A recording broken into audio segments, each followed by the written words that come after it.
नमस्कार। कैसे लग रहे हैं मेरे वीडियो? अच्छे लग रहे हैं?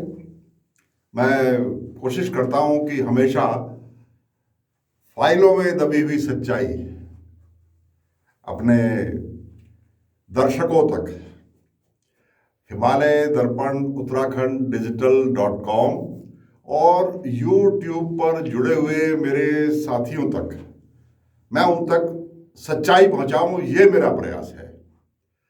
आप में से बहुत से लोगों ने नीचे ये भी लिखा है प्यार के साथ कि आपको जेल जाने से डर नहीं लगता, आपको सत्ताधारियों की धौंस से डर नहीं लगता। तो मैं बता दूं, मैंने बहुत कठिन जीवन जिया है, बहुत संघर्षपूर्ण जीवन जिया है, और ये किसी की दुआओं का ही नतीजा है कि मैं आज आपके सामने बिल्कुल स्वस्थ और जीवित रूप में अपना कर्तव्य निभा रहा हूं। अब ये जो मेरा जीवन है ये ऊपर वाले का दिया हुआ है। जब ऊपर वाले ने दिया तो फिर ये जमीन वालों से क्यों डरना? ये मेरा सिद्धांत बन गया है। इसलिए मैं किसी भी हद तक जाकर चीजों को ढूंढ करके निकालता हूं और निकाल के आपके सामने सच्चाई परोसता हूं। और ये आप सब लोगों की दुआओं और सहयोग का नतीजा है कि अब ये मुझसे अनावश्यक रूप से उलझने की कोशिश भी कोई नहीं करता। हाँ, अब बिना बात में छेड़ूंगा भी नहीं। मैं आज तो दूसरे विषय पर बोल रहा हूं, पर कल परसों में बोलूंगा तो कुछ सकारात्मक काम भी किए हैं हमारी सरकार ने, मैं उसके उसके पक्ष में भी बोलूंगा। आज मैं अचानक इसलिए आपके बीच में आया कि थोड़ा सा कुछ पुराने लोग हैं जिनमें आपस में बहुत दोस्ती थी और आज इतनी कड़वाहट भरे एक दूसरे के ऊपर तो नहीं, बल्कि एक तरफा ही है। अभी तक एक तरफा जो शब्द बाण चला रहे हैं उससे मैं आहत हूं। मैं बात कर रहा हूं हमारे प्रदेश के पूर्व मुख्यमंत्री, पूर्व केंद्रीय मंत्री हरीश रावत जी और उनके अनन्य सहयोगी, एक वक्त के अनन्य सहयोगी रणजीत रावत जी के बीच जो इस वक्त एक द्वंद्व शुरू हुआ है, और कल जो बयान रणजीत रावत जी के मीडिया में आए हैं उससे मैं भी आहत हूं। मेरे लिए आप दोनों बराबर हो। कल रणजीत रावत जी ने कुछ ऐसे शब्द कह दिए, अब वो मैं दोहराना नहीं चाहता, लेकिन अब यहां बात आगे बढ़ानी है, इस पर टिप्पणी करनी है, तो वो शब्द मुझे यहां पर दोहराने पड़ेंगे। रणजीत रावत जी, आपके और हरीश रावत जी के बीच में सब कुछ ठीक नहीं है, इसका अंदाजा तो हमें 2017 से ही था। संभवतः चुनाव के थोड़े दिनों बाद ही आपके बीच में कुछ चीजें पनप गई थी। वो क्या पनपी, इससे हमें कोई बड़ा ताल्लुक नहीं है, क्योंकि वो व्यक्तिगत थी, आपकी परिवार के थे। परिवार में ऐसी चीजें होती रहती हैं, मुझसे भी हुई, बहुत लोगों की नाइत्तेफाकी मुझसे भी हुई, परिवार में हुई। और आपको परिवार इसलिए कह रहा हूं कि आज भी वो तमाम लोग जो आप दोनों को जानते हैं वो आपको एक परिवार ही मानते हैं। आपके बीच में कोई सगा खून का रिश्ता है या नहीं, हमें इसकी जानकारी भी नहीं है और ना ही हम जानना चाहते हैं। लेकिन आप दोनों के बीच में जो एक अंडरस्टैंडिंग थी, जो एक मैं मित्रता भी उसको कैसे कह दूं, मुझे तो इतना ही मालूम है कि हरीश रावत जी आपके अभिभावक की तरह से रहे हैं। एक समय पर, अगर मैं सही हूं, मेरी जानकारी सही है, आपकी पढ़ाई लिखाई, आपको स्कूल कॉलेज में ग्रूम करने से लेके सल्ट के ब्लॉक प्रमुख, वहाँ का विधायक बनाने में उनकी भी बहुत महत्वपूर्ण भूमिका रही है, ऐसा मुझे लगता है। और वो आपके गार्जियन की तरह से ही थे।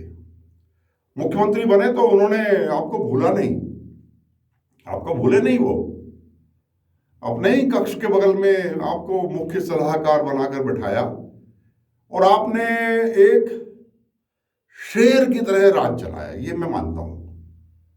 हम आपके प्रशंसक थे और प्रशंसक बने रहना चाहते हैं, मगर आपने जो कल कहा कि हरीश रावत जी, अब आपका शारीरिक और मानसिक संतुलन बिगड़ गया है और अब आप आराम कीजिए, ये शब्द नहीं कहने चाहिए, ये शब्द अच्छे नहीं है जो आपने कल कहा। ये हम आपको शेर समझते थे, जंगल का शेर, सर्कस का शेर मत बनिए, शेर बने रहिए। बड़ी मुश्किल से ये उपाधि मिलती है और अपनों पर ही गुर्राने से कोई कद बड़ा नहीं होता। वो कहते हैं ना कि जमकर कीजिए दुश्मनी, मगर ये ध्यान रहे कभी फिर मिलना हो तो शर्मिंदा ना होना पड़े। इतना ख्याल तो आपको रखना चाहिए। ये शब्द जो आपने इस्तेमाल किया ये अच्छा नहीं है।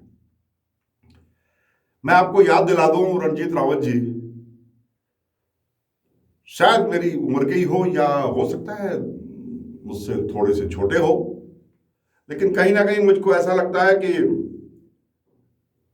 मेरा अधिकार है, क्योंकि आप और हम एक ही विचारधारा वाले लोग हैं। उस अधिकार का प्रयोग करके ही मैं कह रहा हूं, आपका पारिवारिक झगड़ा है, हमें उससे क्या लेना देना। होते रहते हैं जीवन में, ना इत्तेफाकियाँ होती रहती हैं और छोटी सी बात भी कभी कभी बुरी लग जाती है, लेकिन अपने से बड़ों को सार्वजनिक रूप से ऐसा जवाब नहीं दिया जाता।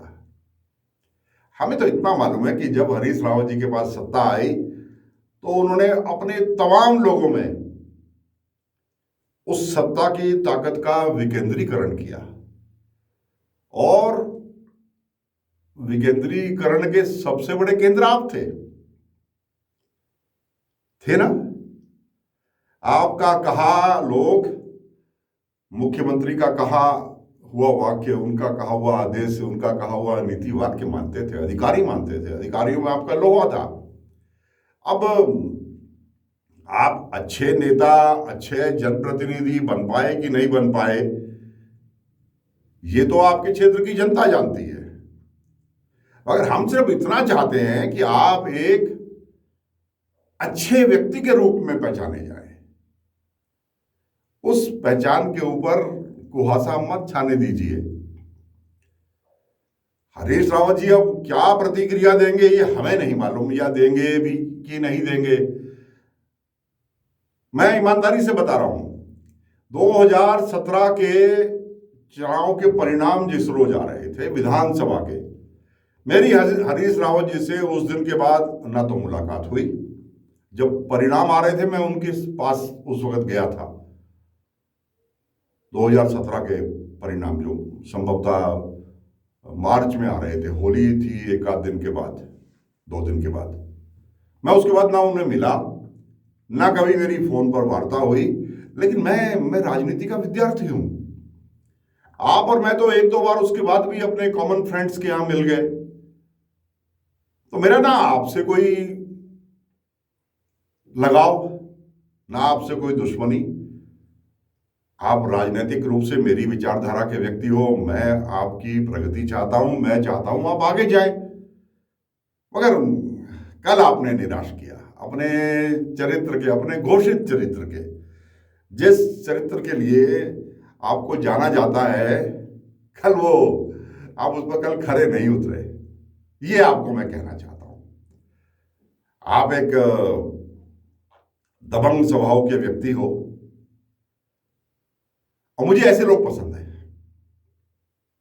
मैंने भी अपना जीवन इसी तरह जिया है, इसलिए आप मेरे बिरादरी भाई हो। आपको याद दिलाना चाहता हूं कि दबंगई तो ठीक है, मगर वो दबंगई अपने अपनों पर नहीं चलानी चाहिए। अपनों पर चलाने से उस दबंगई को लोग कुछ दूसरा ही नाम देने लगते हैं, जो मैं अपनी जुबान पर लाना नहीं चाहता। आप समझ गए मेरी बात। इस उत्तराखंड के लोग आज आप दोनों के बीच इस द्वंद्व से दुखी हैं।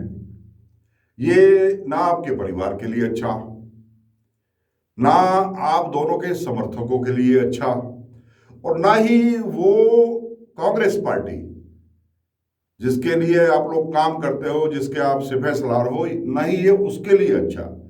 क्योंकि निगेटिव संदेश मस्तिष्क में गहरी पकड़ करके जाते हैं, और लोगों को जब ये लगता है कि इनके यहाँ तो लड़ाई झगड़े चल रहे हैं, छोड़िए, तो इससे अकेले हरीश रावत जी का नुकसान नहीं होगा, इससे आपका भी नुकसान होगा, राजनीतिक रूप से होगा। ठीक है, व्यक्तिगत नुकसान की आपने परवाह नहीं की होगी, सब कैलकुलेट कर लिया होगा, मगर राजनीतिक नुकसान तो बहुत बड़ा नुकसान होता है। क्योंकि एक राजनीतिक आदमी जीवन भर राजनीति में मुकाम पाने के लिए ही संघर्ष करता है। मैं तो इस मोह से बाहर निकल गया, मगर आप तो इस मोह में अभी हो, तो कुल मिला के आपने अपने पैर पर ही कुल्हाड़ी मारी है। आज बस इतना ही कहना चाहता हूं, मेरा मन भी व्यथित है और अच्छा नहीं लग रहा।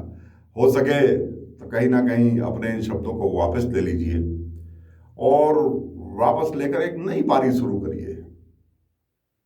कुछ नहीं रखा जीवन में, बड़ा क्षणभंगुर जीवन है, इसका मालूम किसी को कुछ नहीं कि कल क्या होने वाला है। इसलिए जितना जीवन ऊपर वाले ने लिख करके दिया है उसको आनंद से और अपना कर्तव्य निर्वहन करते हुए उसको बिताना चाहिए। मैं आपसे मेरा इतना ज़्यादा संबंध नहीं है, कुछ थोड़ी सी नमस्कार हेलो हेलो है थोड़ी देर की, मगर फिर भी पता नहीं मुझे ऐसा क्यों लगता है कि यहाँ मेरा अधिकार है कि मैं आपको बोलूं कि आप अपनी लाइन से थोड़ा सा इधर उधर हो गए।